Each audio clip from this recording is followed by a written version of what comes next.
ఓం శ్రీ గురుభ్యో నమ. మాతృదేవతాభ్యో నమ, పితృదేవతాభ్యో నమ, ఆచార్యదేవతాభ్యో నమ, ఇష్టదేవతాభ్యో నమో నమ. తిరువూరు శ్రీ శేషమౌళేంద్ర స్వామి ఆశ్రమం నీవు గురువుల మంచి మాట చెప్పుకుంటున్నాం. ఈరోజు మనం చెప్పుకోబోయే మాట, 20 సంవత్సరాల లోపు ఎవరైతే విద్య నేర్చుకొని అణుకుగా ఉండి కష్టపడి చదువుకుంటారో, అలాగే ఏ పనులన్నా చేయనియండి, ఏ విద్య అయినా కానివ్వండి, కష్టపడి విద్య నేర్చుకున్నవారు ఆ తర్వాత 20 సంవత్సరాల తర్వాత చాలా మంచిగా ఆనందంగాను సత్సంప్రదాయంగాను, తర్వాత వడదుడుకులు ఎన్ని వచ్చినా తట్టుకొని పైకి వచ్చేటటువంటి లక్షణాలు కలిగి ఉంటాయి. ఆ తర్వాత సుఖపడతారు.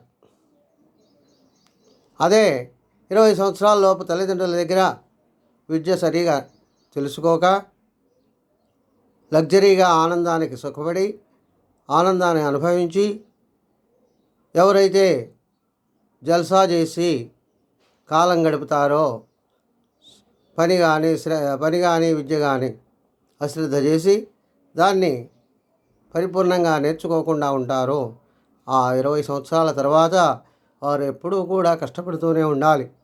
పైకి రావడం చాలా కష్టంగా ఉంటుంది. తర్వాత ఏ వడదుడుగులు వచ్చినా కూడా తట్టుకునే శక్తి చాలక ఎదుట వాళ్ళ మీద ఆధారపడి ఉంటుంది. కనుక ఇప్పటి తరానికి గురువుల మాటగా చెప్పేది ఏంటంటే, ముందుగా కష్టపడి విద్య నేర్చుకోండి, శ్రద్ధగా విద్య నేర్చుకోండి. ఆ తర్వాత 20 సంవత్సరాల తర్వాత మంచి ప్రవర్తనతోటి, మంచి ఆదర్శంగాను, కుటుంబానికి మంచి హోదా పరిస్థితులు కలిగేటట్లుగా, మీరు కూడా సంఘంలో గౌరవంగా ఉండేటట్లుగా ఉంటుంది. ఎవరైతే విద్య నేర్చుకోరో వారు ఆ తర్వాత చాలా కష్టపడాల్సి వస్తుంది. కనుక ఈ విషయాన్ని అందరూ కూడా గ్రహించి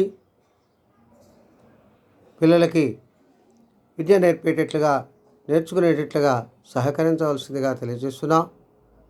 ఎందుకంటే మా అబ్బాయే కదా, ఇంకా ఇప్పుడు ఆడుకోనియండి, వాళ్ళ ఆటలు చూసి ఎవరైతే మురిచిపోతారో, వాళ్ళ చేసే పనులన్నీ కూడా ఎంత చెడు పని చేసినా దాంట్లో ఉన్నటువంటి మంచిని గ్రహించకుండా చెడుని ప్రబోధన చేస్తారో, వారందరూ, ఆ పిల్లలందరూ కూడా తర్వాత భవిష్యత్తులో చాలా ఇబ్బందులు పడతారని తెలియజేస్తున్నాం.